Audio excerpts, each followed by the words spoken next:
Bismillahirrahmanirrahim. Assalamualaikum warahmatullahi wabarakatuh. Bismillah, walhamdulillah, wassalatu wassalamu ala rasulillah wa ala alihi wa ashabihi wa man walah, amma ba'd. Alhamdulillah rabbil alamin. Puji syukur kepada Allah Subhanahu wa taala yang telah memberikan kita nikmat yang teramat besar. Kita berjumpa di tempat ini dalam keadaan sehat walafiat, bisa melaksanakan perintah salat subuh. Dan kita lanjutkan dengan insyaallah pemaparan materi hikmah yang akan disampaikan oleh Fadilatul Syekh Amr Muhammad Hasan. Mari kita siapkan hati dan pikiran kita buka. Mudah-mudahan kita mendapatkan manfaat yang besar dari beliau. Kepada Fadilatul Syekh Amr Muhammad Hasan, fa'alaihi falatafadhal mashkura. Assalamualaikum warahmatullahi ta'ala wabarakatuh. Alhamdulillah hamdan katsiran tayyiban mubarakan fihi mil'a as-samawati wa mil'a al-ardi wa mil'a ma sha'a rabbuna min shay'in ba'd. Wassalatu wassalamu ala sayyidina maulana Muhammad sallallahu alaihi wa ala alihi wa sahbihi wa sallam. Tibbil qulubi wa dawaiha wa afiyatil abdani wa shifaiha wa nuril absari wa diyaiha wa ala alihi wa sahbihi wa sallam. Bismillahirrahmanirrahim. Beliau tadi Syekh Amr membaca puji-pujian kepada Allah Subhanahu wa taala, kemudian berselawat kepada baginda Nabi Muhammad sallallahu alaihi wasallam.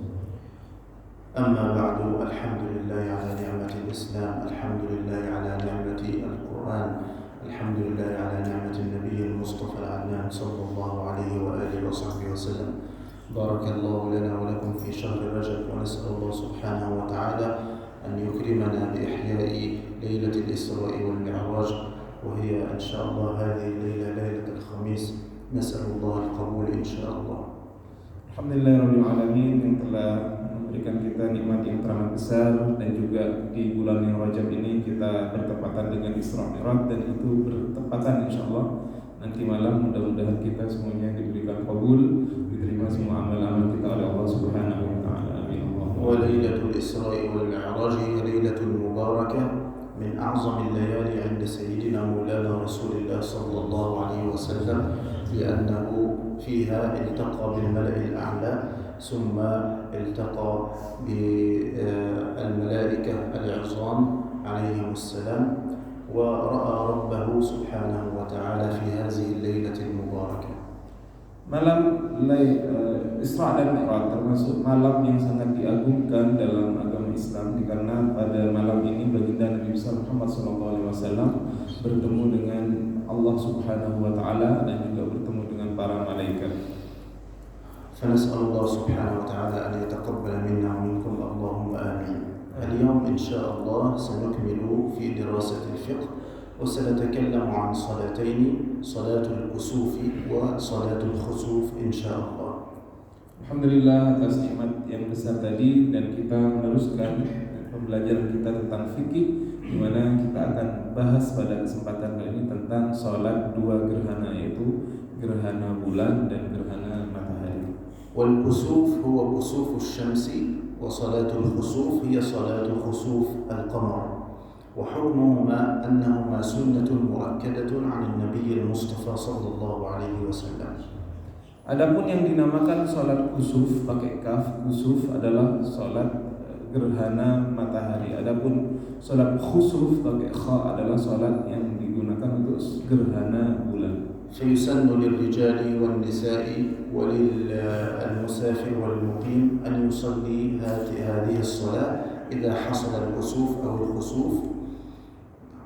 Maka disunnahkan bagi orang muslim, baik dia sedang mukim ataupun sedang dalam perjalanan, untuk sholat dua sholat ini, baik dia sholat gerhana matahari ataupun sholat gerhana bulan. فكان صلى الله عليه وآله وسلم عندما يحصل كسوف للشمس أو كسوف للقمر يبدأون بالصلاة تقربا إلى الله سبحانه وتعالى. Sebagaimana baginda Nabi besar Muhammad SAW ketika dimulainya gerhana bulan ataupun gerhana matahari itu, beliau memulainya kemudian dengan sholat kepada Allah Subhanahu wa taala sebagai upaya untuk mendekat kepada Allah Subhanahu wa taala. الآن نشرح كيف يحصل الكسوف للشمس، وهو عندما القمر يحجب ضوء الشمس عن الأرض.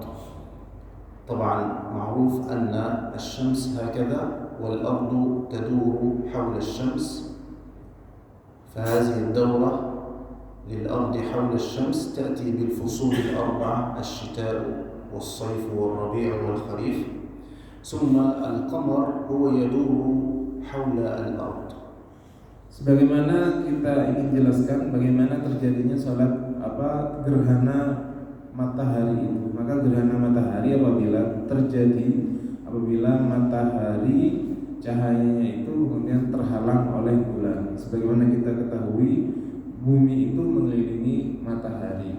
Maka dengan mengelilinginya bumi terhadap matahari ini di beberapa tempat menyebabkan ada beberapa musim, ada musim panas, musim dingin, musim semi, dan musim gugur di beberapa tempat. Juga bulan juga mengelilingi bumi. Maka ketika cahaya matahari itu terhalang oleh bulan yang mengarah kepada bumi, terjadilah gerhana matahari. فعندما يأتي القمر بين الشمس والأرض فيحجب ضوء الشمس عن الأرض، فيحصل كسوف للشمس، فتكون الشمس مثل القرص هكذا يصدر منها شعاع بسيط. ففيها إذا حصل هذا سنة مؤكدة عن سيدنا مولانا رسول الله أن نصلي صلاة الكسوف. Maka ketika cahaya matahari tadi kemudian terhalang oleh bulan sehingga cahaya yang nyampai ke bumi itu kemudian hanya sedikit karena benar-benar menutup cahaya matahari itu, jadi yang terlihat hanya sedikit. Maka apabila terjadi seperti ini, maka sunnah muakkad sebagaimana dicontohkan oleh baginda Nabi besar Muhammad kita untuk salat gerhana. طبعا يسن الصلاة على النبي. النبي كان يصلي في هذا الوقت لأنه يذكرنا بأحداث يوم القيامة، عند كسوف الشمس في يوم القيامة، وعند تبديل الأرض غير الأرض، وعند انشقاق السماء، وعند خروج الموتى من القبور. فعندما يحدث هذا نتذكر غضب الله سبحانه وتعالى في يوم القيامة، فنشرع بالصلاة ونتقرب إلى الله سبحانه وتعالى بالعبادة. Kenapa kemudian ketika terjadi gerhana itu kita disunnahkan untuk sholat? Gerhana matahari ini adalah salah satu tanda yang mengingatkan kita terhadap kejadian-kejadian luar biasa yang terjadi di hari kiamat, di mana pada waktu itu langit terpecah, kemudian orang-orang mati dibangkitkan, dan kejadian-kejadian lain, sehingga ketika kita melihat matahari dalam keadaan gerhana, maka kita disunnahkan untuk sholat sebagai ingat kepada Allah dan juga ingat kepada ketika Allah murka di hari kiamat itu. طبعا الكسوف للشمس هذا يحصل كما قال علماء الفلك يحصل في اليوم 28 وال29 من الشهور القمرية. Sebagian ulama kemudian melihat terjadinya gerhana matahari ini terjadi beberapa di bulan-bulan al-thani wal-20 وال29 terjadi pada tanggal 28 dan 29 pada bulan-bulan qamariyah. نعم، هذا كسوف الشمس. طبعا خسوف القمر كيف يحدث؟ عندما تقع الأرض بين القمر والشمس فيحصل خسوف للقمر، يعني القمر لا يظهر. وهذا الخسوف يكون في يوم 14 ويوم 15. يوم 14 ويوم 15 القمر بدر مكتمل، فعندما تأتي الأرض ما بين القمر والشمس فلا يظهر القمر، فسميناه خسوف للقمر. Adapun gerhana bulan itu terjadi apabila kemudian cahaya matahari itu kemudian yang mengenai bulan terhalang oleh bumi. Artinya antara bulan dan matahari ada bumi di tengahnya, sehingga yang awalnya bulan itu cahayanya adalah cahaya sempurna seperti bulan cahaya purnama gitu, kemudian menghilang dikarenakan dia terkena bayangan bumi, maka itu dinamakan dengan gerhana bulan. طبعا معروف من خلال التلفاز ومن خلال النشرات الإخبارية أن علماء الفلك يقولون يعني في يوم مثلا 14 سيحصل خسوف للقمر من الساعة مثلا 12 ليلا إلى الساعة 1 أو من الساعة 7 بعد صلاة المغرب إلى الساعة 8. العلماء يحددون هذا لأن العلم الحديث تقدم واستطاعوا أن يضبطوا وقت الخسوف ووقت الكسوف. Maka sebagaimana kita melihat di televisi ataupun di media-media, kita melihat sekarang sudah ada berita kapan terjadinya gerhana itu. Karena terjadinya gerhana sudah bisa dihitung oleh ulama-ulama falak zaman sekarang. Misalkan terjadi nanti gerhana tanggal sekian mulai jam 6 sampai jam 8 malam, itu sudah bisa ditentukan oleh ulama falak dengan ilmu-ilmu modern sekarang. طيب متى يبدأ صلاة الكسوف مثلا؟ يبدأ صلاة الكسوف عندما يحصل الكسوف للشمس، فيسن أن تغتسل ثم تخرج للصلاة وتصلي مع الناس جماعة، أو يمكن أن تصلي مفردا في بيتك لا بأس.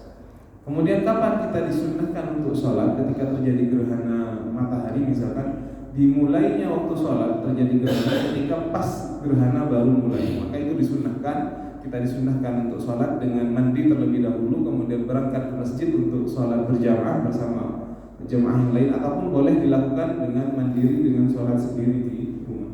ومتى ينتهي وقت الكسوف؟ ينتهي بانتهاء الكسوف عندما تظهر الشمس كاملة وضوء الشمس يصبح قويا كما كان. Kemudian kapan berakhirnya waktu sholat untuk gerhana matahari? Ketika kemudian gerhana ini sudah habis sama sekali, artinya matahari yang tadinya terhalang oleh bulan, cahayanya sudah kembali seperti asal, sudah terang kembali, maka habislah waktu untuk sholat gerhana matahari. مثلا جئنا في الساعة أخبرتنا الأرصاد الجوية أن في الساعة 8 سيحصل كسوف للشمس، تغتسل ويجتمع الناس في المسجد ونصلي صلاة الكسوف. Maka misalkan BMKG mengumumkan nanti jam 8 ada gerhana misalkan, maka ketika itu kita siap-siap mandi, kemudian pergi ke masjid untuk kemudian sholat bersama-sama dengan jamaah yang lain. طبعا وينتهي وقت صلاة الكسوف عندما تعود الشمس كاملة كما كانت عادت في الساعة 10 في الساعة 11 كما تعود كما كانت. Maka waktu berakhirnya untuk kita melaksanakan sholat gerhana matahari ini ketika matahari sudah sempurna lagi, tidak ada terjadi penutupan oleh bulan di waktu kapan saja yang digambarkan oleh BMKG misalkan. مثال آخر، لو حصل الكسوف الساعة 4 عصرا واستمر الكسوف إلى أن غربت الشمس، إذن بغروب الشمس انتهى وقت صلاة الكسوف. Misalkan waktu gerhana matahari misalkan terjadi jam 4 sore dan itu waktunya memanjang sampai tenggelamnya matahari, maka dari waktu itu sampai tenggelamnya matahari berakhir pula waktu untuk sholat gerhana matahari. طيب، وأيضا خسوف القمر، وقت صلاة خسوف القمر يبدأ بوقت الخسوف، يعني عندما ينحجب ضوء القمر عن الأرض أصبحنا لا نرى ضوء القمر، لأن الأرض جاءت بين الشمس والقمر فحجبت ضوء الشمس عن ضوء القمر، فأصبحت هنا الأرض في الوسط بينهما. يبدأ وقت صلاة الخسوف وينتهي بانتهاء هذا الأمر، يعني يصبح القمر كاملا كما هو. Maka dimulainya waktu untuk gerhana bulan ketika pertama kali bulan kemudian dia mengalami penutupan oleh bayang-bayang bumi, ketika bumi berada di antara tengah-tengah antara matahari dan bulan. Maka itu dimulainya untuk kita sholat gerhana bulan dan berakhir ketika nanti bulan sudah kemudian sempurna lagi, ketika sudah tidak ada bayang-bayang bumi yang mengenainya. مثلا بدأ الخسوف في الساعة 9 ليلا وظل الخسوف مستمرا إلى طلوع الفجر، فينتهي وقت صلاة الخسوف بطلوع الشمس في في الصباح. Nah, maka misalkan terjadi gerhana bulan jam 9 malam dan gerhana baru akan hilang misalkan ketika matahari akan terbit, maka dengan terbitnya matahari itu juga berakhir pula dengan waktu untuk kita sholat gerhana bulan. Alhamdulillah, عرفنا متى يبتدئ الوقت الخسوف وينتهي ومتى يبتدئ وقت الخسوف وينتهي. الآن يستحب أن يجتمع الناس ويصلون، والإمام الذي يصلي بهم يخطب لهم خطبتين كخطبة الجمعة يذكرهم فيها بالله وبالصدقة وبإطعام الطعام وبإكرام اليتامى والمساكين وإصلاح ذات البين. Maka ketika kita kemudian memulai sholat itu bersama-sama di masjid, maka ada imam yang kemudian berkhutbah seperti khutbahnya sholat Id, dan dalam khutbahnya imam menjelaskan misalkan beberapa keutamaan untuk takwa kepada Allah Subhanahu wa taala, fadilah menyantuni orang miskin, menyantuni anak yatim, dan juga nilai-nilai kebaikan yang lain. طيب كيف نصلي صلاة الكسوف والخسوف؟ كيف صلى سيدنا مولانا رسول الله صلى الله عليه وسلم صلاتي الكسوف والخسوف؟ Kemudian kita ingin tahu bagaimana Rasulullah itu sebenarnya ketika beliau sholat gerhana matahari dan bulan. Kita ingin meniru bagaimana sholatnya Nabi dalam dua gerhana ini. هناك ثلاث كيفيات. الكيفية الأولى أن تصلي صلاة الكسوف أو الخسوف كما تصلي ركعتين تحية المسجد. نويت أصلي صلاة الكسوف، الله أكبر، تقرأ الفاتحة وسورة وتركع، ثم الركعة الثانية أيضا مثل الركعة الأولى. Maka untuk sholat dua gerhana ini ada tiga cara. Cara yang pertama adalah kita sholat dengan cara sebagaimana kita sholat sunnah, seperti sholat sunnah tahiyatul masjid. Bagaimana? Kita sholat takbiratul ihram, membaca al-fatihah, membaca surah, dilanjutkan dengan ruku, sujud, kembali lagi rakaat kedua, demikian. Maka selesailah persis seperti tahiyatul masjid. Itu cara yang pertama. هذه الكيفية الأولى. الكيفية الثانية صلاها النبي صلى الله عليه وسلم أن تصلي صلاة الكسوف أو الخسوف بركوعين وقيامين، يعني الله أكبر بعد النية، الفاتحة وسورة، تركع، سمع الله لمن حمده، تقرأ الفاتحة مرة أخرى وتقرأ سورة، ثم تركع ثم تسجد، وتفعل في الركعة الثانية هكذا. ففي كل ركعة ركوعين وقيامين. Adapun kaifiyah atau cara yang kedua adalah dengan sholat gerhana itu dengan dua ruku dan dua qiyam. Maksudnya bagaimana? Ketika kita sholat Allahu Akbar, kita baca Al-Fatihah dan surah. Setelah itu kita ruku. Habis ruku kita berdiri lagi, baca Al-Fatihah, baca surat lagi. Kemudian ruku lagi, kemudian bangun, baru kemudian sujud. Nah, ini yang disebut dengan cara yang kedua, yaitu dengan dua ruku dan dua qiyam. نعم، وتصليها بسورة بالفاتحة وبسورة قصيرة كما شئت. هذه هي الكيفية الثانية. الكيفية الثالثة هي كالكيفية الثانية بالضبط، ركوعين وقيامين، لكن تطيل القراءة. فبعض الناس مثلا يصلي الفاتحة ثم يأتي بسورة البقرة كاملة ويركع، سمع الله لمن حمده، الفاتحة، ويأتي بسورة آل عمران كاملة وهو واقف، ثم في الركعة الثانية الفاتحة ويأتي بسورة النساء كاملة، في الركعة يركع ثم الفاتحة ويأتي بسورة المائدة كاملة، وهذه إطالة القراءة فيها. Kemudian cara yang ketiga ini persis dengan cara yang kedua, ada dua ruku, ada dua qiyam. Cuman yang berbeda, ini bacaannya panjang. Qiyam yang pertama baca Al-Baqarah selesai. Kemudian ruku, berdiri lagi baca Ali Imran selesai. Ruku, berdiri lagi baca Al-Maidah selesai. Ini kalau di Masjid Al-Amin tidak ada yang seperti ini. Kalau seperti ini. Jadi bacanya panjang-panjang sampai selesai. طبعا نحن لا نستطيع الكيفية الثالثة. يجوز لك أن تفعل الأولى ركعتين كأي ركعتين، ويجوز لك أن تفعل الثانية كما تحب. Maka kata beliau, ini mungkin kalau yang cara yang ketiga ini sulit caranya, maka kita pakai ya praktek yang kedua saja, itu lebih mudah. طبعا إذا انتهى وقت الكسوف أو الخسوف هل يجوز لك أن تقضي هذه الصلاة بعد انتهاء الكسوف والخسوف؟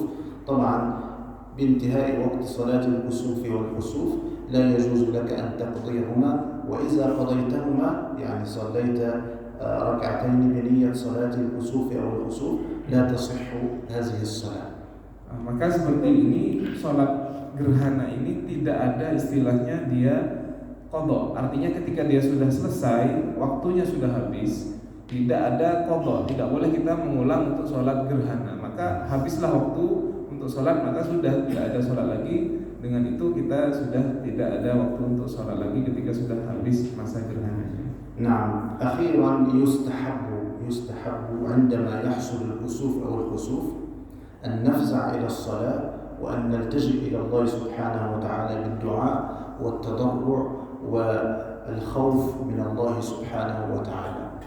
Juga disunnahkan ketika kita untuk sholat gerhana ini adalah kita bagaimana kemudian merendahkan diri di hadapan Allah, kemudian kita berintijah, kita berdoa kepada Allah Subhanahu wa taala dengan sepenuh hati. Wassallallahu wasallam wa baraka ala sayyidina Muhammadin wa alihi wa sahbihi wasallam.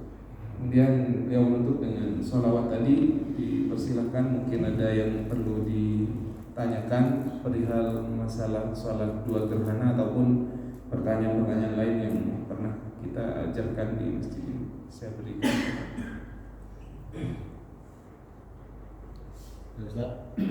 Assalamualaikum. Waalaikumsalam warahmatullahi wabarakatuh. Sunnah-sunnah apa saja yang dianjurkan ketika kita sudah selesai melaksanakan sholat gerhana, dan fadilahnya atau keutamaan utamanya itu apa saja, Ustaz? Terima kasih. Wa yas'al yani ma al-fadilah liman hadara salatul khusuf aw al-khusuf, wa idzan ma sunan alladhi yani la budda an naf'aluha fi salatil khusuf aw al-khusuf. نعم. يستحب لصلاة الخسوف والكسوف أولا عندما يحدث تغتسل، لأنه كل اجتماع نجتمع فيه مع بعض يسن له أن تغتسل. يسن الغسل لصلاة الجمعة، يسن أن تغتسل لصلاة الكسوفين، يسن أن تغتسل لصلاة العيدين، يسن أن تغتسل عندما تذهب إلى الحرم وتطوف. أي اجتماع يحصل للمسلمين يسن لك أن تغتسل فيه قبله. Yang pertama adalah kita disunahkan untuk mandi ketika ingin sholat dua gerhana ini. Karena mandi ini dalam Islam adalah disunahkan ketika kita bertemu atau ada perjumpaan dengan orang, ada perkumpulan. Maka setiap ada perkumpulan, sholat Jumat, sholat jamaah ataupun apapun itu, kita bertemu dengan orang, ini dalam Islam kita disunahkan untuk mandi. ثانيا يسن أن تفزع إلى الصلاة، أن تفزع إلى الصلاة، تقف بين يدي الله سبحانه وتعالى عندما يحصل الكسوف، لأن هذا عندما نقرأ الجزء 30 سورة التكوير وسورة الانفطار وسورة الانشقاق، كل هذه السور تحكي تحكي ما يحدث في يوم القيامة من تفتت السماء ومن تغيير الأرض غير الأرض. فعندما يحصل أمر مثل هذا النبي صلى الله عليه وسلم كان يفزع إلى الصلاة هو والصحابة. Yang kedua adalah kita disunahkan untuk kemudian merasa tadarru, kita kemudian merasa merendahkan diri di hadapan Allah Subhanahu wa taala, karena dalam salat gerhana itu biasanya imam akan membaca surah-surah seperti At-Takwir, Al-Infitar dan surah-surah lain yang ada dalam surat juz 30, di mana di sana diceritakan tentang kejadian-kejadian luar biasa tentang hari kiamat dan lain-lain. Maka kita disunahkan untuk tadarru, takut kepada Allah Subhanahu wa taala akan hal-hal yang akan terjadi tersebut. وأيضا عندما نجتمع على الصلاة يسن للإمام أن يذكرنا بإصلاح ذات البين المتخاصمين، يعني لا يوجد خصام بين الناس، صلة الأرحام، طهارة القلب من الأحقاد، من الضغينة، من الحسد، طهارة اللسان من الكذب، من الغيبة، من النميمة، أن يوصي الناس بمثل هذه الأشياء. Kemudian juga disunnahkan bagi khatib yang berkhutbah itu untuk mengisi dalam khutbahnya itu bagaimana agar manusia itu memperbaiki hubungan mereka dengan sesamanya, dengan khutbah yang berisi bagaimana seorang manusia bisa menyucikan hatinya, membersihkan hatinya dari sifat-sifat yang tercela seperti sifat hasad, sifat iri, sifat mengadu domba dan sifat-sifat buruk yang lainnya. Nah, ya, itu adalah jawaban untuk pertanyaan tadi. Mungkin ada yang ditanyakan yang lain?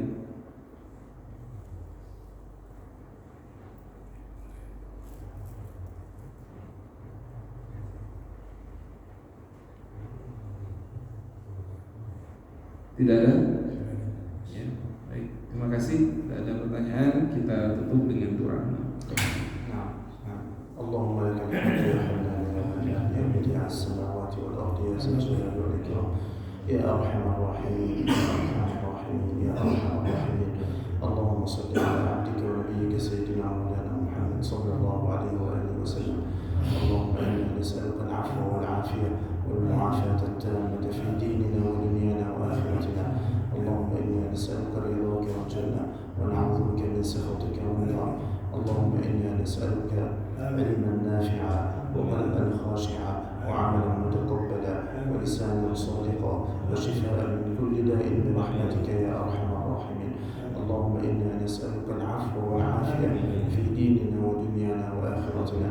اللهم إنا نسألك الهدى والتقى والعفاف والغنى. اللهم آت نفوسنا تقواها وزكها أنت خير من زكاها أنت وليها ومولاها.